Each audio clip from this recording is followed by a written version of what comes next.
본 방송에서 제공하는 투자 정보는 투자 판단에 대한 조언입니다. 방송에서 제공하는 주식의 가치, 가격 상승 및 가격 하락에 대해서는 방송사에서 보장하지 않습니다.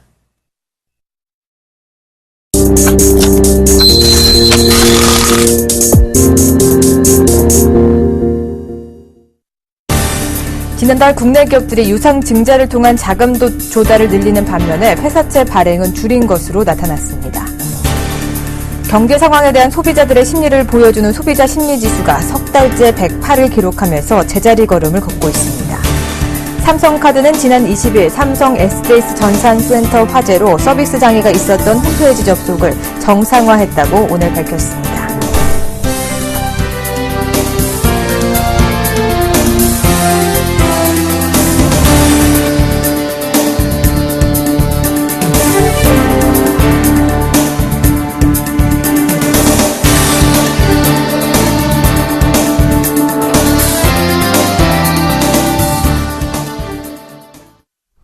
안녕하십니까. 오늘장 내일장의 정혜림입니다. 오늘 주식시장 보시고 참 마음 답답하신 분들 많으실 겁니다. 지난 올해 4월 동안 고점 박스권에서 횡보하던 코스피, 저희는 2천선 안착만을 바라왔었는데요. 2천선 안착은커녕 지수 계속 밀려주고 있습니다. 1990포인트를 이탈하자마자 80포인트, 현재는 70포인트까지 이탈하면서 현재 75포인트에서 거래가 되고 있는데 121선 위에서 움직여주고 있습니다. 61선까지 밀리게 될까요? 시장 좀 더 잘 챙겨보셔야 할 것 같은데요. 이렇게 지수가 하방으로 밀리고 있는 건 오늘 외국인과 기관 동반 양매도가 나오고 있습니다. 외국인이 9거래일 만에 팔자로 전환을 했고요. 외국인이 9거래일 만에 팔자로 전환했고 기관이 특히 문제입니다. 그중에서도 금융투자를 중심으로 한 매도세가 거센데 1,400억 원이 넘는 물량을 쏟아내면서 시장 하방으로 이끌고 있습니다. 대장주 삼성전자가 이렇게 시장이 빠지는 곳에서도 잘 오르고 있지만 오르는 종목보다 떨어지는 종목이 훨씬 많기 때문에 시장이 하방으로 밀리고 있습니다. 전일장에서도 밀렸던 코스닥, 오늘장 하루 더 쉬어갑니다. 코스피에 비해서는 낙폭이 좀 더 견조한 모습이긴 하지만 여전히 외국인과 기관 동반 양배도 나오면서 557포인트에서 현재 거래가 되고 있습니다. 많은 분들이 답답해 하실 것 같은데요. 오늘장 내일장 함께 하시면서 그 해답 찾아가 보시길 바랍니다. 금요일에만 만나보실 수 있는 코너죠. 이 답답한 마음 이남용 연구위원이 조금 풀어드리면 좋겠는데요. 이남용 연구원이 보내는 이 투자자에게 보낸 편지, 오늘은 어떤 편지 내용 들고 오셨을지 바로 만나보도록 하겠습니다. 안녕하십니까? 네, 안녕하세요. 네, 오늘 제목이 참 눈에 띕니다. 리세키 그리고 스노우볼 효과라는 편지 내용 공개해 주셨는데 어떤 내용이 좀 담겨 있을지 궁금해집니다. 오늘 좀 답답한 투자자들의 마음을 좀 풀어주셨으면 좋겠는데요. 어떤 내용인가요? 네, 우선 리세키는 잘 아시는 이제 컴퓨터 우리가 작업을 하다가 아마 대부분 경험들 해보셨을 겁니다. 이렇게 갑자기 컴퓨터가 먹통이 생기는 경우에 이제 보통 우리가 리셋키 아예 컴퓨터를 다시 켜는 거를 이제 의미를 합니다. 스노우볼 효과는 좀 잠시 후에 말씀드리겠는데요. 사실 이제 오늘 같은 시장이 이제 좀 굉장히 좀 당황스러운 국면인 것 같습니다. 2,000포인트 돌파를 계속 시도하다가 어떤 특별한 악재 없이 이제 지금 시장이 1% 이상 급락을 하고 있고요. 대부분 대형주들 2, 3% 정도 급락을 하면서 굉장히 좀 당황스러우실 텐데, 제가 사실 이제 이 글을 썼던 거는 이제 개별 종목 입장에서 어떤 돌발 악재가 발생해서 급락하는 경우들이 종종 있거든요. 이제 그럴 때 그럼 투자자 입장에서 어떤 이제 그 액션을 취해야 하냐는 건데, 가장 이제 먼저 해야 되는 거는 그 돌발 악재가 발생했을 때 당황하시지 말고 이 악재가 과연 그 보유 종목의 어떤 고유의 펀더멘털, 어떤 실적이라든지 또 업황 또는 어떤 그 고유의 어떤 가지고 있던 그 자산에 대한 어떤 훼손 여부가 있는 그런 악재인지를 판단하셔서 만약에 그런 게 아니고 그냥 일시적인 악재다, 일회성 악재다라고 하면 보유하면서 견디는 이제 그런 전략이 필요한데,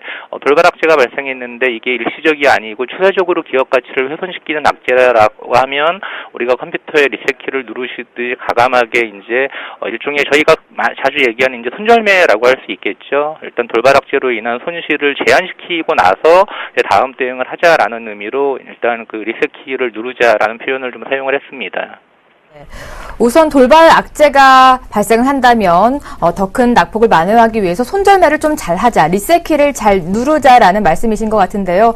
그러면 참 좋겠습니다만 이 자식 같은 종목이기 때문에 쉽게 리셋키를 못 누르는 것 같습니다. 그러다 보니까 좀 방치하게 되고, 또 제2의 경우는 이 종목에서 손실을 보고 있는 종목을 다른 종목으로 좀 메꾸고자 해서 신용, 미수까지 써가면서 물타기를 계속하다 보면 어느새 깡통 계좌가 되는 경우도 종종 발생하고 있는데요. 이렇게 최악으로 가지 않으려면 어떤 전략을 좀 염두에 보면서 주식 투자하면 좋을까요? 네, 다시 한번 강조드리지만 손실이 발생했다고 해서 반드시 손절매를 하자는 것은 아닙니다. 왜냐하면 또 좋은 종목들도 시장 상황에 따라서 주가가 빠지고 일정선 손실이 날 수 있습니다. 그런 종목들은 또 보유하고 기다리면은 또 시세가 회복되거든요.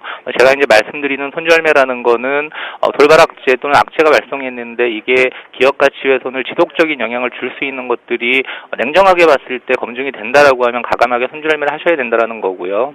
이제 그런 전제하에 사실 이제 저도 많은 고객분들을 만나봅니다만 굉장히 이제 계좌에 손실이 크신 분들이 계십니다. 극단적으로 마이너스 70%, 마이너스 80% 이제 이런 경우에는 거의 포기 상태로 들어가시게 되거든요. 예를 들어 1억 어치 주식을 매입을 했는데 지금 평가 금액이 1,000만 원이다. 사실 이제 원금을 생각하면은 어떤 대응 방안이 안 나오는 거죠. 근데 제 경험으로 봤을 때는 스노우볼 효과라고 투자자 여러분들 많이 들어보셨겠지만 우리가 이게 주식시장에서 쓰는 용어는 아닙니다. 이렇게 눈덩이를 천천히 조그만 눈덩이를 굴리다 보면은 어느 순간 이제 우리 눈사람 크기 정도의 이제 눈덩이를 만들 수 있는데 사실 주식시장에서 성공한 투자자들을 보면은 처음부터 그렇게 큰 자금으로 시작한 투자자들도 물론 일부는 있겠지만 아주 소액으로 시작을 해서 그 눈덩이를 이제 차근차근 굴려서 소위 말하는 이제 복리 효과라고 똑같다라고 보시면 될 것 같거든요. 그러면서 이제 자산을 키워오고 이제 그게 다시 이제 커지면은 우리가 소위 돈이 돈을 번다라고 얘기하지만 주식시장에 가장 맞는 말이 사실 돈이 돈을 번다는 얘기입니다. 그래서 지금 현재는 좀 손실폭이 커서 어떻게 대응해야 될지 모르시더라도 좀 냉정하게 판단하셔서 새로 시작한다. 그런 의미에서 이제 리셋을 하시는 거고요. 그리고 너무 큰 욕심으로 단번에 손실을 만회하고 하려다 보면 아까 앵커께서 말씀하셨지만 무리한 수를 둘 수 있기 때문에 항상 주식시장은 열립니다. 또 항상 기회는 있기 때문에 좀 이 스노우볼 효과를 기억을 하셔서 작은 수익부터 차근차근 쌓아가는 이제 그런 좀 대응을 하실 거를 좀 권고를 드립니다.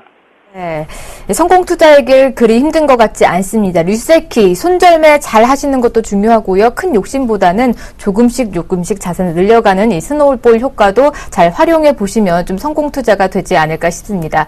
오늘 우리 시장 앞서 말씀하신 것처럼 별다른 악재가 없음에도 불구하고 시장 많이 빠져서 낙심하는 분들 많으실 것 같습니다. 마감 전략은 좀 어떻게 세워보면 좋을까요? 네, 일단 오늘 하락, 사실은 좀 이제 의외입니다. 어제 이제 미국 시장도 반등했고, 특별한 악재가 없는 상황에서 1% 이상 하락하고 있는데, 일부에서는 지금 1분기 GDP 성장률이 생각보다 잘 나왔기 때문에, 금리 인상은 이제 물 건너갔고, 오히려 이제 하반기에는, 금리 인상 쪽으로 좀 가는 게 아니냐, 이런 좀 우려감들이 좀 이제 아까 장중에 좀 나왔었거든요. 근데, 제가 봤을 때는, 지금 우리나라 경제 환경이 당분간 이렇게 봤을 때 금리 인상 쪽을 생각할 수 있는 상황은 아니라고 보고요. 이제 그 부분 때문에 오늘 시장이 좀 일부 노이즈가 있다라 그러면 매수 기회로 보시면 될 것 같고 지금 이제 시장이 좀 하락하는 거는 일단 2000선 돌파 시도를 여러 차례 했음에도 불구하고 이제 그런 것들이 잘 이루어지지 않은 상태에서 일부 종목들이 이제 소위 이제 소재 산업재 쪽이 좀 그런 케이스가 많은데요. 좀 실적들이 생각보다 좀 안 좋게 나오면서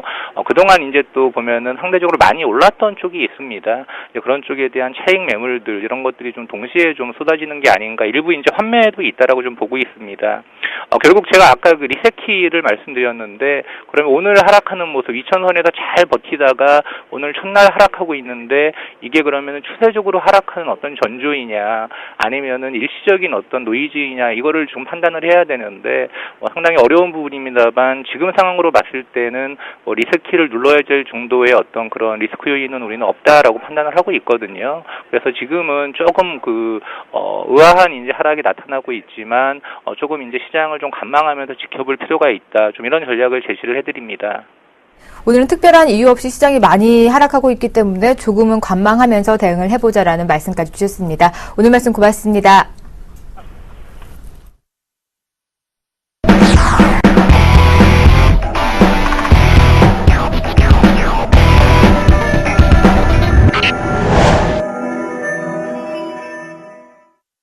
네, 오늘 장에서 떠오르는 이슈들 점검해 보고요. 마감 전략도 세워드리도록 하겠습니다. 오늘도 IM투자증권의 김동섭 이사님 자리해 주셨습니다. 안녕하십니까? 네, 안녕하세요. 네, 드라기 총재 발언 때문에 시장이 움직이고 있습니다. 미국 양적 완화 가능 도입성도 제시를 했고요. 추가 부양책도 내놓겠다라는 이런 발언을 했는데 인플레이션 발표는 6월쯤에 하고 있습니다. 근데 미리 방어 태세를 보이는 이유, 인플레이션 좀 악화를 우려하고 있는 건지 좀 궁금해지는데요. 어떻게 시장 보고 계시나요? 카드에 대해서 부양카드에 대해서 22 통화정책회의에서 만장일치로 전통적 방식이나 비전통 방식을 쓰겠다라고 했다고 하지요. 네.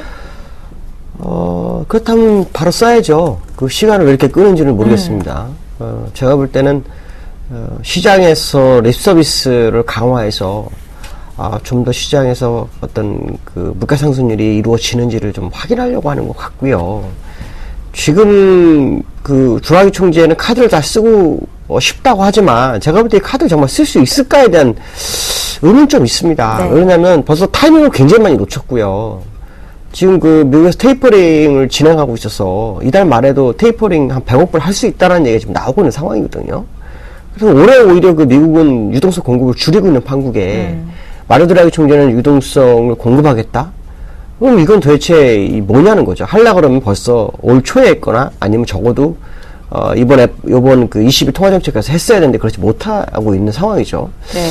그럼 결국 두 가지 속내인데 하나는 하겠다는 의지도 있지만 또 하나는 뭐냐면 시장에 자꾸 부양기조에 대한 기대감을 형성시키기 위한 어떤 작업을 하는 것이 아니냐. 왜냐하면 유로화가 계속 강세가 되고 있기 때문에 유로화 약세를 사실은 통화정책회 수장이 말 한마디에 따라서 통화하는 변화가 들어오기 때문에 이런 걸 노리는 것도 아닐까 뭐 이런 생각이 들고 있습니다. 그러나 이 한편적으로는 지난번에 1조 유로에 대한 얘기가 좀 나오고 있었기 때문에 이러한 부분들이 구체적 어떤 숫자가 나온다는 것은 가능성은 더 크고 있다라는 거죠. 좀 안타까운 것은 뭐냐면 시기를 놓칠까봐 지금도 많이 놓치고 있는데 테이퍼링이 끝나는 이런 과정 속에서 진행하기보다는 오히려 상반기 내에 진행해 주는 것이 사실은 시장에는 더 도움이 되지 않겠냐. 만약에 테이퍼링이 다 끝나는 시점에 한다면 부양카드 써도 그 부양카드 정말 도움이 될까 이런 생각이 좀 들고 있고요. 오늘과 어제 나온 뉴스를 보면 이 유럽의 은행들이 지금 유동성 공급이 어렵다고 하죠. 그러니까 돈이 지금 말라가고 있다 이런 얘기가 나오고 있기 때문에 ECB로서는 뭔가 카드를 쓰긴 써야 되는데 그 시점을 잘 잡지 못하는 것이 아닐까라는 생각이 들고 있고요. 부양카드에 대한 어떤 기대치는 점점 커지는 것은 맞는 것 같습니다. 근데 이 부양카드에 대한 립서비스도 거의 1년이 돼가지고요. 이 시장에서 이 부분에 대해서 뜨뜻미지근한 어떤 반응이 보이고 있다라고 보시면 될 것 같습니다. 네, 맞습니다. 이사님이 말씀하신 대로 드라기 총재가 말만 하지 행동으로 옮기지 않다 보니까 시장은 시큰둥하고 좀 오히려 실망하는 투자자분들도 있으실 것 같은데요. 타이밍을 놓쳤다고 말씀하셨습니다. 이렇게 뒤늦은 부양카드 과연 효과가 있을지도 의문인데요. 저는 효과에 대해서 지금 사실은 조금 어렵게 보고 있습니다. 그러니까 그 효과가 예를 들어서 전 세계 기조가 같은 기조라면 상관이 없는데 22 혼자서 카드를 쓴다? 그 카드의 시점에서 효과를 보려면 최대한 빨리라는 얘기를 해주고 싶습니다. 왜 그러냐면 9월이나 10월 정도 돼버리면 지난번에 이제 22에서 9월 정도 가능성을 한번 시장에 돌을 던져봤거든요. 근데 이제 그 반응이 그렇게 좋은 상황이 아니죠. 9월 정도 하게 되면은 미국에서 양적 완화 축소가 거의 다 끝납니다. 한 200억 불 정도, 100억 불 정도밖에 남지 않는 상황이 돼버리거든요. 그렇게 되면은 그때서는 카드를 써서 이게 효과로 본다는 저는 그렇게 효과가 없을 것 같습니다. 실제로 22 내에서 이 카드를 쓴다 그러면은 이달 다음 달 정도가 가장 좋다고 보여주고 있고요. 지금 유로존의 러시아의 문제가 더 커지고 있기 때문에 이런 부분들을 감안한다면 사실 지금 정도에서는 뭔가 부양책을 내놔야 되지 않을까. 특히 유로존의 몇 개의 국가들은 재정 적자는 줄어들고 있는데 부채가 지금 어마어마하게 늘고 있어요. 그게 이제 이자를 지급하는 과정 속에서, 그러니까 차입한 돈에 대한 이자를 지급하는 과정 속에서 어려움을 겪고 있기 때문에 사실 유로존에 있는 많은 국가들의 부채 비율은 60%로 맞추는 것이 약속된 부분인데 이걸 맞추지 못하거든요. 그만큼 돈감이 일어나고 있는 그런 상황이라고 본다면 22가 늦게 할수록 그 효과는 반감이 될 것이고 빨리 할수록 그 효과는 커질 거라고 판단했을 경우에 상반기 전에 하는 것이 가장 좋다. 그렇다면 결국 5월, 6월에는 뭔가 카드를 끄집어내지 않으면 안 된다. 다만 ECB가 6월에 물가상승률 나오는 걸 확인하고자 한다면 7, 8월로 가버리기 때문에 그럼 또 너무 늦어지는 그렇죠. 그때는 이제 뭐 네. 카드로서의 역할은 거의 없어진다라고 봐야 될 것 같고 오히려 거꾸로 금리 인상 가능성에 대한 부분이 시장이 제기되시는 부분이 있다라는 거죠. 실제로 지금 전 세계적으로 금리 인하보다는 금리 인상 기조가 지금 형성되고 있는 그런 네. 상황이고 영국도 역시 금리 인상이 곧 진행될 수 있다라는 모습을 계속 보이고 있는 상황이기 때문에 이런 부분을 본다 그런다면 ECB의 어떤 때늦은 선택이 시장에는 오히려 혼란을 가중시킬 수도 있다는 생각을 한번 해봐야 될 것 같습니다. 네. 이사님 말대로 인플레이션을 확인하고 넘어가기에는 너무 또 타이밍이 늦은 것 같습니다. 조만간에 내놔야 좀 시장 참여자들도 실망감을 좀 감출 수 있을 것 같습니다. 일본 쪽 얘기도 해보겠습니다. 이 도쿄 지역 소비자 물가 상승률이 22년 만에 최고치를 기록했다고 하는데요. 92년도 이후에 최고 상승폭을 이끌었습니다. 소비세가 인상된 지 불과 한 달인데 이 점이 좀 반영된 걸로 봐도 좋은 건지 궁금한데요. 1992년도에 소비세 인상하고 난 다음에 이 물가 상승률이 더 올라가지 않았어요. 계속 떨어졌거든요. 근데 이제 도쿄도, 그러니까 결국 우리나라 보면 서울이죠. 네. 서울만 물가 4월 물가에서 2.7%가 됐어요. 소비세 인상하고 한 달이 됐는데 이거에 지금 그 일본이 자극을 받아서 일본 전체적으로 이 물가 상승률이 그 2% 목표치를 채울 수도 있겠다라는 생각을 하는 것 같습니다. 근데 제가 볼 때는 이게 정말 맞을까 하는 궁금증이 굉장히 많습니다. 왜냐하면 엔화가 약세거든요. 엔화 약세면은 물가를 가지고 수입을 한다든가 이런 문제가 봤을 때 물가 상승률이 저렇게 바로 올라갈 수 있을까라는 궁금증이 생기고 있고요. 만약 저게 맞다면 일본 BOJ가 진행하고 있는 이 현재 양적 완화는 성공적이라고 봐야 될 것 같고 이것은 결국 그 ECB로서는 뭔가 답습을 해야 된다는 얘기가 지금 나올 수도 있는 거거든요. 근데 또 일본은 오히려 지금 시장에서 이 부양책이 안 될 수도 있다는 얘기가 지금 나오고 있기 때문에 이게 도대체 어느 장단에 맞춰야 될까? 그러니까 ECB가 제가 때늦었다는 얘기가 바로 이런 부분이거든요. 도쿄도가 벌써 2.2%, 2.7%가 나와서 일본 전체가 2%로 달성할 수 있다라는 그런 가능성을 제기해주고 있다면, 물론 저는 아직까지 좀 더 소비세 인상이 인상한 지가 한 달밖에 안 됐기 때문에 두세 달 더 지켜봐야 된다고 생각하지만, 일단 현재 나온 것으로 봤을 때는 괜찮게 나왔거든요. 정말 잘 나왔거든요. 그렇다면 지금 ECB가 긴축하고 있는 것은 잘못됐다라고 해석이 되지 않지 않느냐. 그러니까 이런 부분을 본다면 ECB가 시간을 놓쳤다라고 보여주고 있고, 일본이 이제 물가 상승률 2% 달성할 것이냐에 대해서는 아직 저도 잘 모르겠습니다. 왜 그러냐면 아직 그 한 달 가지고 소비세 인상에 대한 부분을 다 해석한다는 건 이거 불가능한 거거든요.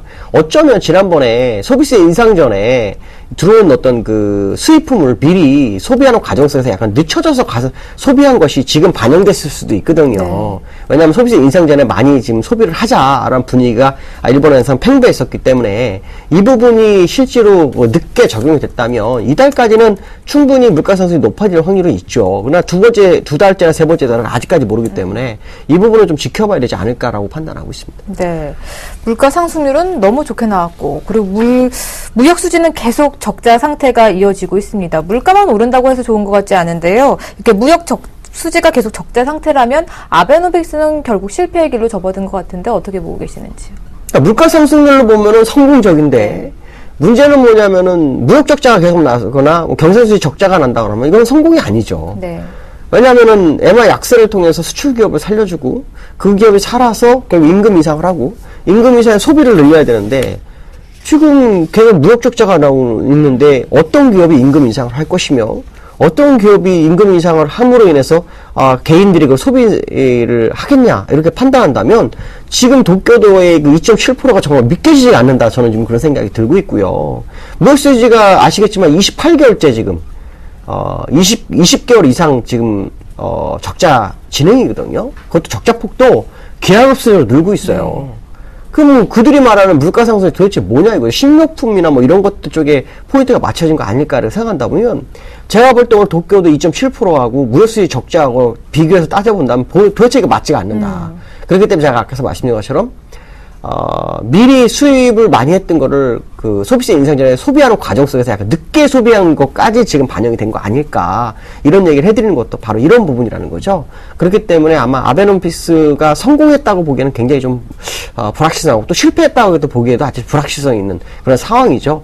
그렇지만 제가 볼 때는 에너지 수입 부분에 대해서 해결이 되지 않는다면 아베노미스 절대 성공 못합니다. 에너지 부분은 결국 또 수입 쪽이고 가격을 다운해도 계속 수입을 해야 되는 상황이라면 쉽지 않은 선택이죠. 물론 그 아베노믹스가 성공했다 실패했다는 결국에 가서 뭐 앞으로 한 뭐 6개월에서 1년 뒤에 확인이 되겠지만 지금 상황에서 봤을 때는 성공보다는 실패 가능성이 더 커지고 있는 것은 사실이지 않을까라는 생각을 해봐야 될 것 같습니다. 네, 실패 가능성이 좀 더 크지만 아직 성패를 좀 좌우하기엔 미지수고 에너지 부분이 좀 해결이 돼야 이 키를 정확히 알 수 있을 것 같습니다. 일본도 문제이긴 하지만 우리 시장 오늘 더 문제인 것 같습니다. 시장 참 많이 빠지고 있어서 왜 이렇게 빠지나 싶은데요. 코스피 1970선까지 밀렸습니다. 왜 그런 건가요? 수급적으로는 외국인이 1조 원의 선물을 매도를 하네요. 대량으로 매도하고 있는 것이 일단 특징이고요. 근데 오바마 대통령 우나라고 하는데 왜 주가가 빠질까요? 오바마 대통령 오는 걸 외국인들이 싫어하나요? 하여튼 뭐 그건 모르겠습니다. 그렇지만 중요한 것은 뭐냐면 수급적으로는 외국인들이 매도하는 거고, 두 번째로는 오늘 장주에 뉴스가 하나가 나왔었는데 그게 이제 HSBC에서 이제 CNBC의 어떤 보고서를 제출했는지 거기서 HSBC가 한국은행의 금리 인상 가능성을 제기해버렸거든요. 이것이 이제 시장의 어떤 그 분위기를 바꾼 것이 아닐까, 뭐 이런 생각도 뭐 일부 하게 되는 모습인데요. 제가 볼 때 빠질 이유가 전혀 없습니다. 빠질 이유가 없는데도 불구하고, 특히 2천도 못 갔고, 요즘 뭐는 보고서 많이 보시는 분 있으신지 모르겠지만, 우리나라 시장의 고질적인 문제가 이 펀드 환매 물량입니다. 이 높은 지점에서 물렸던 물량이 2천만 원 오면은 너도나도 원금 보장을 생각해서 막 나오기 바빴거든요. 근데 이제 펀드 환매 물량이 거의 다 지금 소진됐다는 게 거의 중론입니다. 도대체 왜 뺄까? 근데 참 재미난 것은 뭐냐면 외국인들이 현물은 안 팔아요. 또 그렇다면 이걸 좀 믿어야 되느냐? 그렇다면 우리가 생각할 수 있는 것은 기술적 분석상에서 외국인들이 2천을 돌파하는데 시도에 실패했기 때문에 일단 그 부분에 있는 물량을 끄집어내기 위한 작업을 하는 것이 아닐까라는 생각을 뭐 일부 한번 해봐야 될 것 같고요. 중요한 것은 월말 윈도우 드레싱 기관들이 해야 되는데 기관들이 네. 전혀 안 하고 있죠. 이것 또한 좀 의심이 갑니다. 그래서 월요일, 화요일 날 기관들이 윈도우 드레싱 하는지 한번 좀 보셔야 될 것 같고요. 어차피 사실은 지수가 2천에 왔어도 아시겠지만 보통 많은 개미들의 종목들은 수익이 없습니다. 그건 저도 알고 있고 개미들도 알고 누구나 다 알고 있는 사실이기 때문에 지금 빠졌다 그래서 뭐 손절을 하거나 안 하거나 이건 무슨 의미가 있을까, 뭐 이런 생각을 한번 해봐야 될 것 같습니다. 네, 앞서 이남 연구위원도 이게 추세 하락 전조인지 일시적 조정인지 좀 의문점을 가졌거든요. 어느 쪽에 좀 더 맞는 것 같습니까? 저는 추세 하락적으로 보지는 않습니다. 추세 하락을 하려면 우리나라가 완전히 초토화되는 자리가 되기 때문에 그렇지 않고요. 일봉상으로 보시면 60일선이 우상향으로 틀었어요. 이 우상향으로 이렇게 틀었기 때문에 제가 볼 땐 61선 근처까지 왔다가 가던가 하는 모습을 좀 보이지 않을까 이렇게 판단이 쓰고 있고요. 환율하고 주식이 너무 안 맞죠. 환율이 지금 1040원인데 주식이 1973이라는 게 말이 안 됩니다. 환율 1040원이면 지수는 2100에 가 있어야 되는 거죠. 그러면 환율이라도 그러면은 확 떼야 되는데 환율도 지금 보시면요 0.6원 1040원 회복을 못 하고 있어요. 그러니까 지금 뭔가 누군가가 시장에서 뭐 이런 표현을 쓰면은 맞을지 안 맞을지 모르겠지만 시장에 대해서 흐름에 대한 작전을 하고 있는 것이 아니냐. 결국은 개구리가 멀리 뛰기 위해서는 움츠리듯이 그 움츠리는 작업을 이렇게 공포를 통해서 만드는 것이 아닐까라는 생각을 한번 해보고 있고요. 좀 더 시간을 두고 한번 지켜볼 필요성이 있지 않을까라는 생각이 들고 있습니다. 네. 아직 이 추세 하락으로 보기엔 어려울 것 같고요. 좀 더 관망을 하면서 확인하고 넘어가 보셔야 할 것 같습니다. 오늘 말씀 여기까지 듣도록 하겠습니다. 감사합니다. 네, 감사합니다.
안녕하십니까.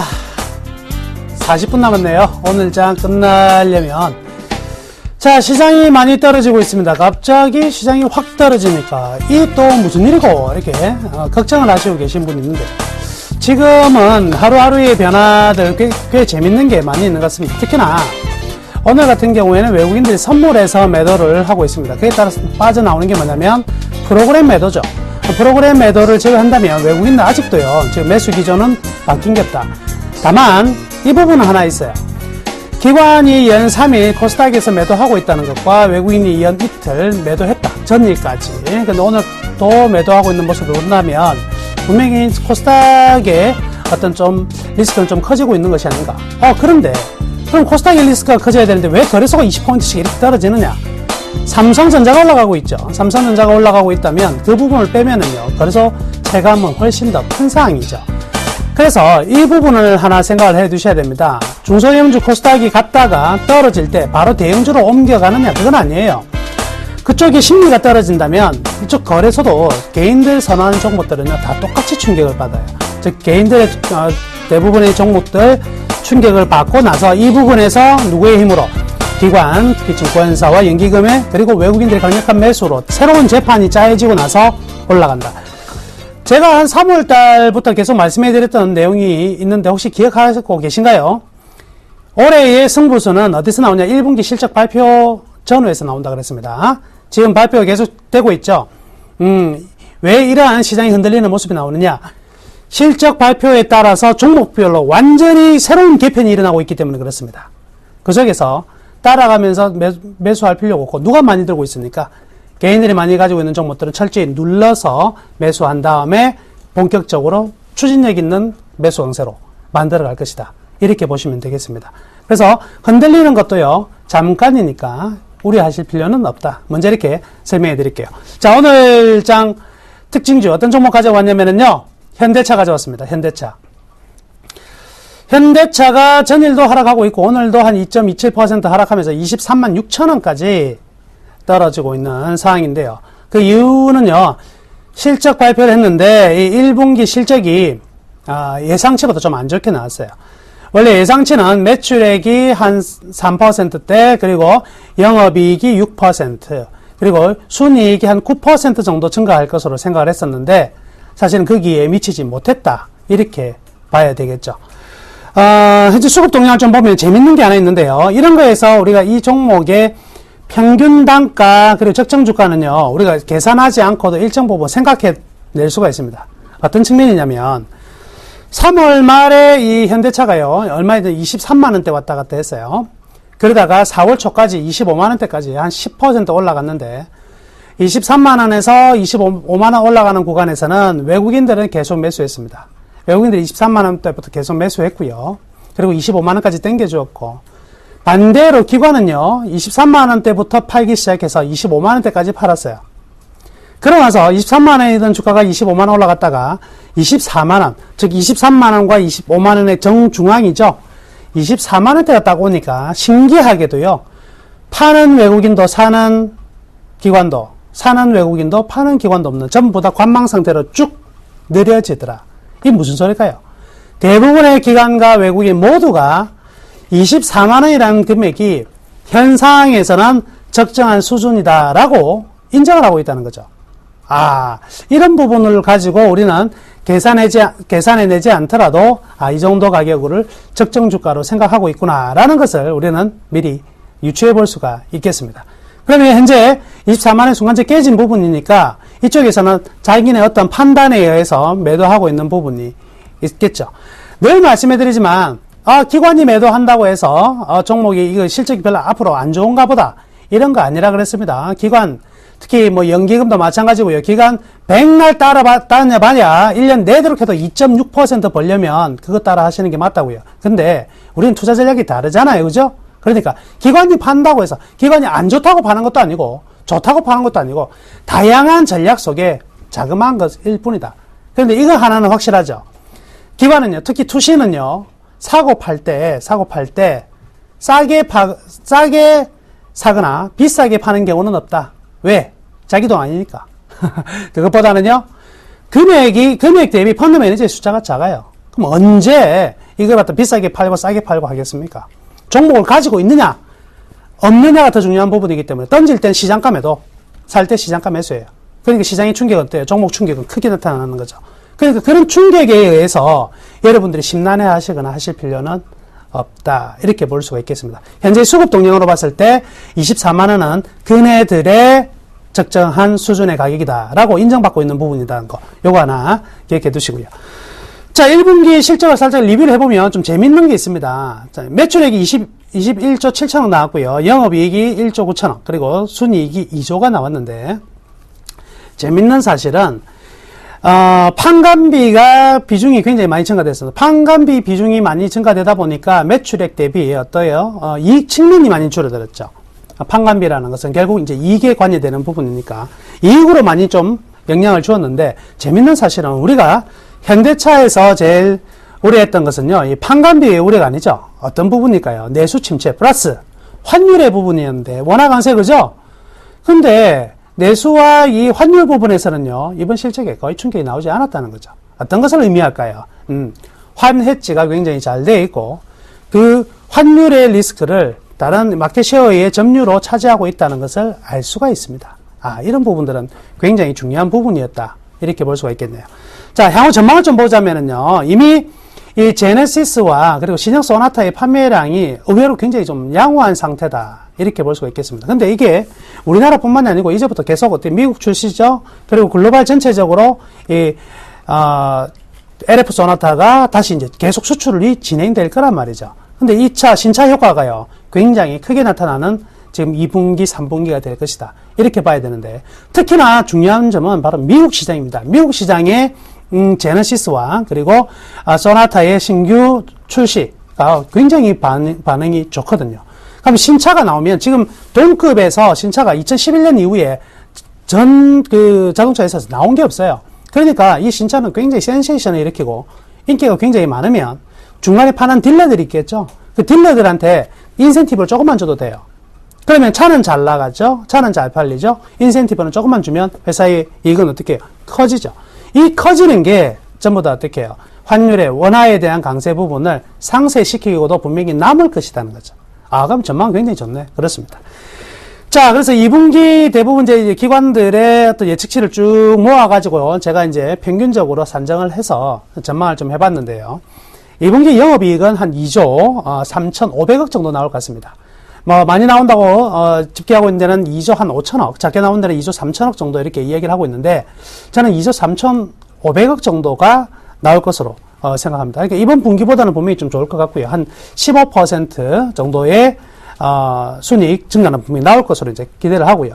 반면 전년 대비로는 조금 축소가 될 것 같아요. 아무래도 전년 재고 부분들과 비용이 좀 기존에 나가 있던 자동차의 마진폭이 굉장히 많이 줄어 있기 때문에 올해 2분기까지는 그럴 것 같습니다. 근데 3분기부터는 분명히 달라질 거예요. 3분기부터는 확실히 신차 효과가 이제 대부분의 구형 차에 대한 마진폭이 줄어드는 부분을 다 상쇄하고도 뛰어넘을 구간으로 하기 때문에 굉장히 좀 의미 있는 부분이 나오지 않겠나. 이렇게 생각해 볼 수가 있겠네요. 그거는 3분기 이야기니까요. 지금은 우리가 예측하기 힘든 6개월, 1년 뒤는 이야기할 필요도 없고요. 예측할 필요도 없고, 당장 언제요? 앞으로 3개월만 보자. 3개월만 보고 이 기업의 펀더멘탈을 비교를 했을 때 우리가 어떤 판단을 내릴 수 있을까? 바로 밸류밴드 차트를 통해서 보시겠습니다. 지금 밸류밴드 차트를 보시면 저 우상향하는 밴드의 상단 1상단입니다. 그렇죠? 1상단까지 와 있어요. 그런데 위에 지금 위에 선에서 밑에까지 나와 있는데 지금 어느 자리입니까? 전체적인 내재 가치가 증가하고 시장의 반응도 어느 정도 가산점을 주고 있는 상황이기 때문에 저기 밑에 동그라미 쳐놓은 부분이 바로 적정 매수가가 되겠습니다. 그래서 일단 실적적인 측면이나 시장의 반응 또한 일단 좀 양호한 상황이니까 저 23만원대 초반이 되겠네요. 저 적정 매수가라고 적어놓은 부분이 23만원 초반대 가격이면 충분히 적정한 매수 가격이 된다. 그래서 매수로 대응해보고 짧은 3개월을 봤을 때 저 위에 제 최상단에 있는 동그라미 저 부분이 내재 가치와 그리고 주가에 반응하는 시장의 흐름들로 봤을 때 저기가 바로 일정 부분 목표가가 될 수가 있겠습니다. 저 가격이 얼마냐? 25만 5천 원 정도가 나오네요. 따라서 이 현대차 같은 경우에는요, 23만원 초반대에서는 매수를 하시고요. 그리고 25만 5천원대에서는 3개월 내에 충분히 터치가 가능한 가격으로 판단이 되거든요. 그 가격 오면 한 번쯤 잘라주는 전략도 좋을 것 같다. 그럼 가지고 계신 분들은 어떡할까? 파실 필요가 없죠.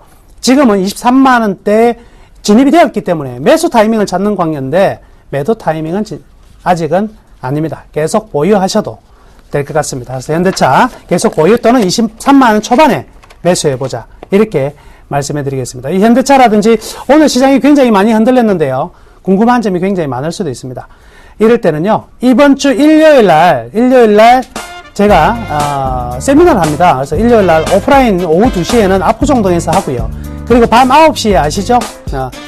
샘플러스로 오시면은요, 제가 무료 온라인 공개 방송을 열어가지고 여러분들께 이번 시장 어떻게 헤쳐나가고 어떻게 판단해야 될 것인가에 대해서 명쾌히 그 답을 제시해 드릴 테니까요. 일요일날 반드시 오프라인 또는 이 온라인으로 접속하셔가지고 좋은 이야기들 많이 가져가시기를 바라겠습니다. 감사합니다. 한 주간 고생 많으셨습니다.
안녕하십니까, 김선영 멘토입니다. 네, 시장이요 많이 빠집니다.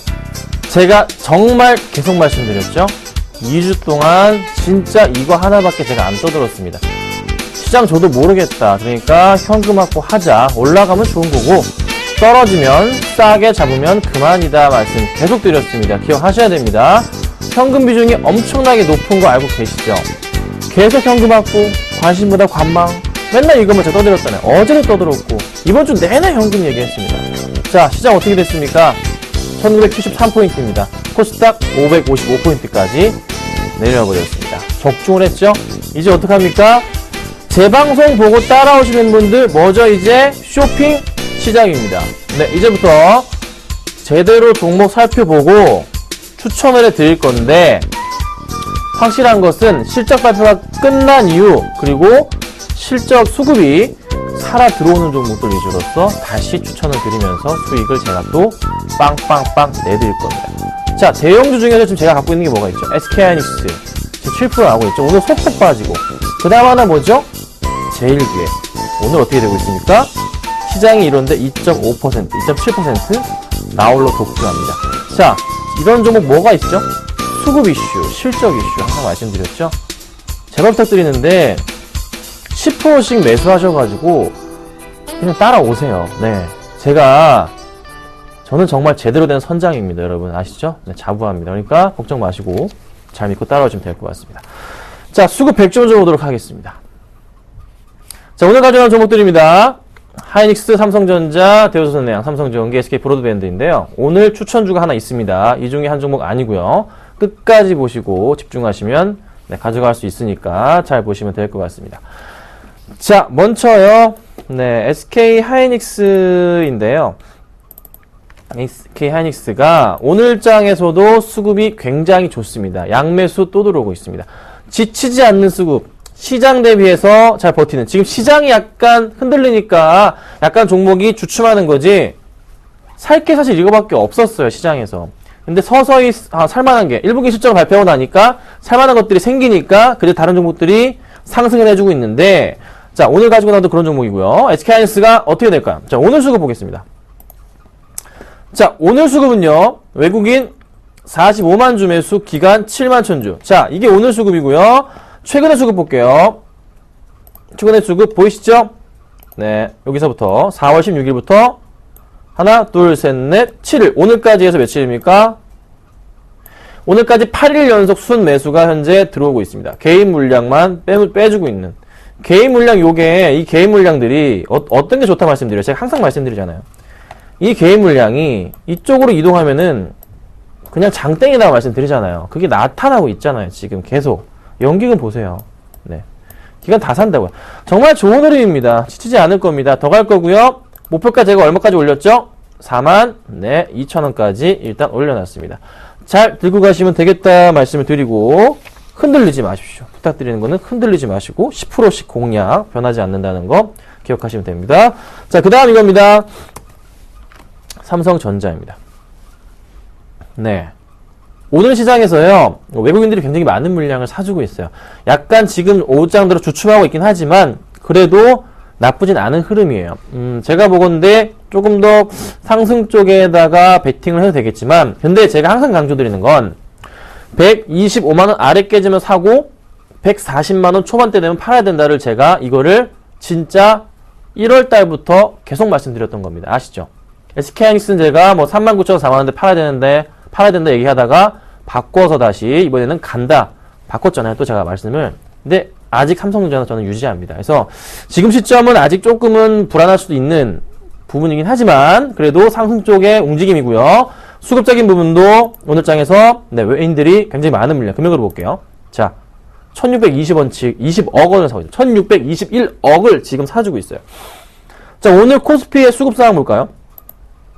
외인들 이거 삼성전자만 사네요. 외인들의 매도가 잡히는데 삼성전자는 어떻게 되고 있다고요? 1620억을 사주고 있어요. 어마어마합니다. 그냥 다른 종목 다 안 사고 하이닉스랑 삼성전자만 사주고 있네요.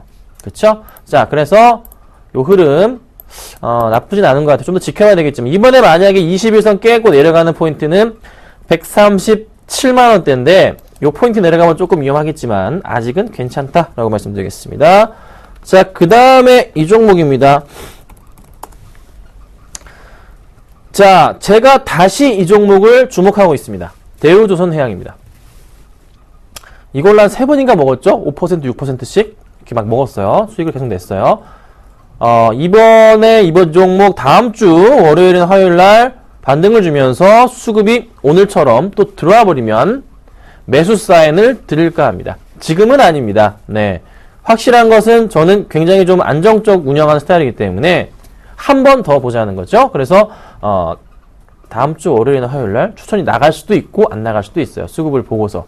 하지만 오늘 수급이 좀 돌아오고 있고 조선주들이 그래도 시장 대비해서 양호한 모습이기 때문에 잘 지켜보고 있을게요. 그래서 여러분들도 다음 주 방송 또 보셔야 됩니다. 그래야지 저랑 같이 쇼핑할 수 있으니까 잘 지켜보세요. 아셨죠? 수급은 좋았기 때문에 오늘 가지고 나왔습니다. 자, 그 다음 이 종목입니다. 삼성전기예요. 자, 오늘 수급은 분명히 좋았는데 지수 대비해서 많이 더 밀립니다. 현재 삼성전기가 2.5%까지 밀리고 있어요. 저희가 잘 먹고 나오긴 했어요. 그쵸? 자, 다시 살 때가 오지 않았나라는 판단 좀 들어요. 이거 어떤 느낌이죠? 어떤 느낌? 제가 그렇게 강조드리는 그런 포인트 있잖아요. 이 그림 있잖아요. 이 그림. 대충 이 정도 그림 맞춰서 요 정도 그림을 제가 항상 그리잖아요. 요렇게 제가 항상 그림을 그리잖아요. 평행하게 그렸을 때 팔았던 이유가 여기 라인 거의 근접하니까 수급고이니까 팔았단 말이에요. 제가 바닥 그쵸? 여기 바닥 올까요? 오면 사면 되죠. 무슨 걱정입니까? 오면 사면 돼요. 네. 이게 나쁜 종목인가요? 아니에요. 종목은 좋은 종목은 갈짓자로 이렇게 계속 올라갑니다. 이렇게 해서 올라간다고요. 이게 정말 좋은 종목이에요. 나쁜 종목이 아니에요. 대신에 매수 포인트를 찾는 거죠. 그게 가장 중요한 거죠. 타이밍입니다.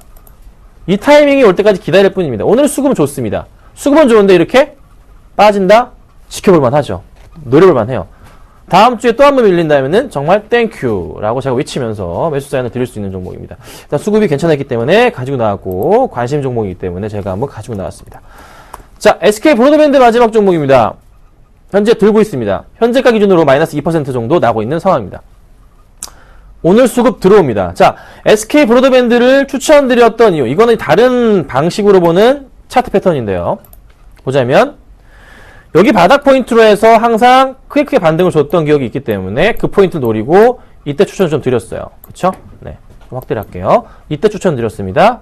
그리고 나서 약간 좀 주춤하고 있는데 다시 올라가는 그림 나올 겁니다. 이거는 요 정도 포인트, 뭐 4,800원 이 정도까지는 무난하게 갈 가능성이 높아요. 네. 그래서 약간 지금 시장 주춤에서도 같이 주춤하는 거지 영향은 없습니다. 같이 올라갈 거라고 좀 보고 있어요. 매수가가 4,390원인데요. 큰 걱정 없습니다. 역시나 계속적으로 홀딩해도 되는 종목이기 때문에 잘 말씀을 드릴게요. 아셨죠? 5가지 종목 짧게 말씀드려봤고요. 다음 주부터는 또 제가 제대로 종목을 여러 가지 골라주면서 여러분들한테 아마 좋은 조금 수익을 낼 수 있는 종목들이 많이 나올 것 같아요. 그래서 방송 계속 집중하셔야 됩니다. 잘 집중하세요. 이건 저를 위해서 하는 게 아닙니다. 제가 이 추천주 살 수가 있나요? 못 삽니다. 저는 절대 사지도 못해요. 큰일 납니다. 네. 그러니까 여러분들 잘만 따라오세요. 다 여러분들을 위한 방송입니다. 시청자분들을 위한 방송이기 때문에 잘 따라오시면 돼요. 자, 추천주가 아니고요. 상담해드릴게요. 상담. 네. 삼성 SDI입니다. 1042님께서 보내주셨습니다. 자, 삼성 SDI 오늘 2.5% 빠집니다. 자, 삼성 SDI 제가 말씀드릴 때 뭐라 말씀드렸습니까? 낮에 선상클럽에서도 이 말씀 항상 드렸죠? 적금처럼 그냥 모아가세요. 적금처럼 그냥 사세요. 한 달에 얼마씩 그냥 사세요. 떨어지면 더 좋고 그냥 사세요입니다. 올라갈 거예요. 왜? 시장에서 지금 이슈 덩어리인 종목들이 뭐죠? 반도체가 지금 그렇고요. 태양광이 그렇고, 그리고 이슈가 항상 깔려있는 종목 중에 하나가 2차 전지입니다. 그 중에서도 삼성 SDI. 이런 조정폭 금방 회복이 될 거예요. 그러니까 너무 걱정하지 마시고 실적 발표 이후부터 해서 상승을 가파르게 가져갈 가능성이 높기 때문에 꾸준하게 저는 삼성 SDI에 대해서는 이런 종목은 그냥 월급 받아서 10%씩 적금 넣듯이 떨어지건 말건 연말까지 1년 한번 넣어보자 이런 말씀 드리고 싶습니다. 너무 걱정 마시고요. 우리 1042님 가져가세요. 네, 괜찮아요. 괜찮으니까요. 조금만 더 지켜볼게요. 많이 안 빠졌어요. 지금 시장 많이 밀리는데 괜찮은 겁니다. 아셨죠? 걱정 마시라고 의견 드릴 테니까요. 화이팅 하도록 할게요. 자, 그 다음 볼게요. 5869님. 서울반도체입니다. 갑자기 밀려요. 추천을 드렸다가 제가 어제 바로 손절을 쳐버린 종목 중에 하나입니다. 왜 그랬냐면요. 지수가 빠지면 답도 없거든요, 사실. 답이 없어요. 지수가 빠지면 답이 없어요. 자, 그런데 서울반도체. 이게 저번에 한번 선상클럽 때 매수세도 괜찮나요? 이날. 완전 장대 음봉도 있다. 이날 언제죠? 4월 17일 날 질문이 들어왔던 종목인데 그때 제가 매수 사인을 드렸습니다. 그리고 그 다음날 바로 6% 급등을 하긴 했어요. 자, 근데 똑같은 가격 왔어요. 그쵸? 똑같은 가격 왔단 말이에요. 똑같은 가격이라고요. 전 크게 걱정 안 해요. 이 종목. 장기로 보면 괜찮아요. 보세요. 이렇게 크게 밀렸다가 다시 올라간다고요. 이런 큰 V자 패턴 나온다고. 이번에도 안 나올까요? 안 나온다고요? 나옵니다. 나온다고요. 그러니까 이게 갈 수밖에 없는 그림이 나올 거예요. 보세요. 네. 그쵸? 그러니까 걱정하지 마시고 가져가세요. 근데 그 대신에 비중이 50%가 너무 많아요. 5869님. 50% 내 주식하는 금액에서 50%를 건다고요? 아무리 좋은 삼성전자도 50% 사십니까? 안 사시잖아요. 너무 큽니다. 비중을 지키세요. 제가 항상 강조드리는 것은 10% 매수입니다. 그래야지 안정적으로 심리적으로 흔들리지가 않습니다. 네. 그러니까 제발 부탁드리는 것은 반등이 좀 많이 나오면 그때는 비중을 줄이십시오. 10%씩 수익이 한 종목이 10% 내고 한 종목 마이너스 5% 내면 같이 팔아치워서 20% 비중으로 2.5% 수익 낸 겁니다. 그런 식으로 운영을 하셔야죠. 펀드식으로. 이렇게 몰빵 투자하시면 위험하십니다. 그 점은 조금 고치셨으면 좋겠습니다. 아셨죠? 그러니까 반등은 분명히 와요. 그때 비중 좀 낮추시라고 제가 말씀드릴게요. 아셨죠? 자, AS를요, 제가 좀 하고 오늘 추천 좀 말씀드릴게요. 잠깐 볼게요. 제가 이니시스 안 팝니다. 지독합니다. 안 팔아요. 지금 팔면 안 됩니다. 완전 바닥이기 때문에 마이너스 10% 중요하지 않습니다. 안 팔 거예요. 네, 저 친구 사고 치는 거 아니야? 아닙니다. 그럴 일은 없을 겁니다. 지금 현재 완전 바닥, 벌써 하나, 둘, 셋, 넷, 5번째 바닥이란 말이에요. 네, 절대 팔면 안 됩니다. 가져가야 됩니다. 말씀드리고. 자, 그 다음 종목 SK 브로드밴드 아까 말씀드렸죠. 오늘 다시 좋아지고 있어요. 그러니까 수급 좋아지고 있으니까 걱정하지 마시고. SK 하이닉스도 제가 안 판다고 말씀드렸어요. 그쵸? 더 갈 겁니다. 아마 제가 또 변심을 해서 다음 주 월요일날 던질 수도 있겠지만 그건 여러분들이 방송을 보셔야 하는 거고, 어쨌든 지금 상황은 수급이 좋기 때문에 더 간다에 제가 말씀을 드리는 겁니다. 자, 그리고 제일기획. 네. 제일기획. 이건 이런 종목이에요. 제가 왜 코라홀딩스 가져 나오면서 칼을 갈았다 말씀드렸습니다. 제일기획도 그런 종목입니다. 네. 제가 막 작은 거 갖고 오나요? 그렇지 작은 거 안 갖고 와요. 웬만하면은 정말 작은 거 잘 안 갖고 옵니다. 보통은, 시가총액 최소 보통 3천억. 그래도 조금 가끔 갖고 나도 2천억 아래고요. 보통은 제가 5천억 이상을 주로 이제 많이 해요. 제일기획 같은 경우는 2조 7천억 정도 되는데요. 갈 수밖에 없는 이유. 여러 번 말씀드려요. 지금도 괜찮아요, 매수 의견 드리는데, 이 바닥에서 치고 올라가는 포인트인데, 올해 1분기 시즌 나왔죠? 예상보다 정말 좋게 나왔습니다. 2분기 어떨까요? 더 좋고요. 3분기 어떨까요? 더 좋습니다. 2분기 때 월드컵 당연히 더 좋죠. 3분기 때 아시안게임 더 좋겠죠. 올해 실적이 그냥 대박이에요. 광고주들은요, 특히 제일기획은 홀수 실적이 안 좋은데 짝수는 정말 좋아요. 근데 정말 운이 좋게도 작년 실적이 안 좋았기 때문에 올해 실적이 굉장히 눈에 띄게 빛나 보일 겁니다. 주가가 어떻게 될까요? 제자리 찾아가요. 어떤 그림으로? 주봉으로 봤을 때 이거거든요. 이렇게 쭉 밀리다가 올라가는 포인트거든요. 이렇게 밀렸다 올라가고, 밀렸다가 올라가고, 여기 밀렸다가 매수 타이밍. 정말 좋은 타이밍이죠. 지금 계속 모아가는 시기예요, 여러분. 좋은 종목이라는 거. 잘 보세요. 이거 전고점 뚫고 갑니다. 잘 보시고 대응해보자 라고 제가 말씀을 드리겠습니다. 아셨죠? 자, 오늘 추천주 말씀드리겠습니다. 오늘 이 종목 갖고 나왔습니다. 하나케미칼 갖고 나왔습니다. 네, 제가 또 오늘 큰 거 갖고 나왔어요. 금요일날 웬만하면 추천을 제가 잘 안 드리죠? 네, 지금 이게 종목을 며칠 만에 추천드리는 거냐면요. 어제 안 드렸고요. 그저께 안 드렸고요. 3일 동안 추천 안 드렸습니다. 네. 추천 안 드렸어요. 마지막에 추천드렸던 게 언제죠? 월요일날 제일기획이었어요. 화수목날 추천 안 드렸어요, 제가. 그리고 오늘 하나 가지고 나왔습니다. 하나케미칼. 왜 추천 안 드렸죠? 시장 이상하니까 제가 현금 확보 얘기하면서 추천 안 드린 거잖아요. 여러분 아시죠? 자, 하나케미칼 이슈 보겠습니다. 자, 폴리실리콘 가격 상승 초점 맞춰야 되죠? 잘 아시죠? 그리고 공매도 쇼커버링. 공매도 이제 거의 끝나고 열심히 사가지고 갖고 있어요. 자, 그리고 태양광 산업이요. 12분기 만에 흑자 전환을 할 것으로 보입니다. 올해는 정말 좋겠죠. 그래서 지금 나홀로 반짝반짝 지수가 이렇게 내려가면도 올라가고 있는 게 바로 태양광입니다. 어떻게 해야 될까요, 이 종목?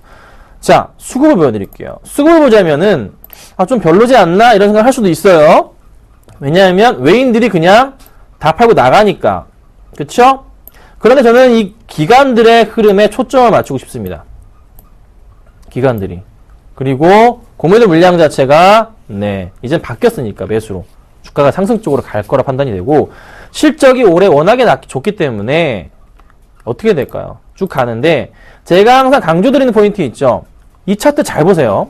여러분들 이 차트 보시면 이 친구가 어디까지 갈지 벌써 눈치 빠르신 분들은 체크가 되십니다. 자동으로 이제는 못 따라오면 안 되죠. 이제 여기고요. 여기 포인트죠. 자, 못 따라오시면 안 돼요. 제가 항상 말씀드리는 거. 이 라인이잖아요. 내려갈 때는 위에서부터 긋는다 말씀드립니다. 그쵸? 이거 어떻게? 평행하게 선 하나 줄 긋고 내려요. 기가 막히게 맞아 떨어지죠. 다음 라인 어디입니까? 여기 올라가잖아요. 여기잖아요. 그쵸? 네. 약간 슈팅해서 2만원까지. 아셨죠? 가능합니다. 그래서 매수가 오늘 종가 들어가고요. 목표가는 2만원이겠죠. 당연히. 손절가는 혹시 모를 악재 대비해서 7,800원 깨지면 손절 치도록 하겠습니다. 이 종목은요, 웬만하면 빨리 손절 치는 게 나으세요. 아셨죠? 네, 그 포인트만 말씀드리도록 하겠습니다.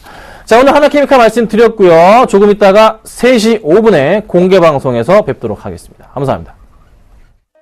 안녕하세요. 서울경제TV 아나운서 강동석입니다. 샘플러스 무료 방송 참여 방법 안내해드리겠습니다. 먼저 첫째, 인터넷 검색창에 샘플러스를 검색해주세요. 둘째, 샘플러스 사이트에 들어오셔서 회원가입을 해주세요. 셋째, 회원가입 후 전문가 방송 배너를 클릭해주세요. 넷째, 원하는 멘토분을 클릭하시면 OK. 멘토님의 무료 강의를 시청하실 수 있습니다. 샘플러스 무료 방송 많은 참여 부탁드리겠습니다. 샘플러스와 함께 성공 투자하세요.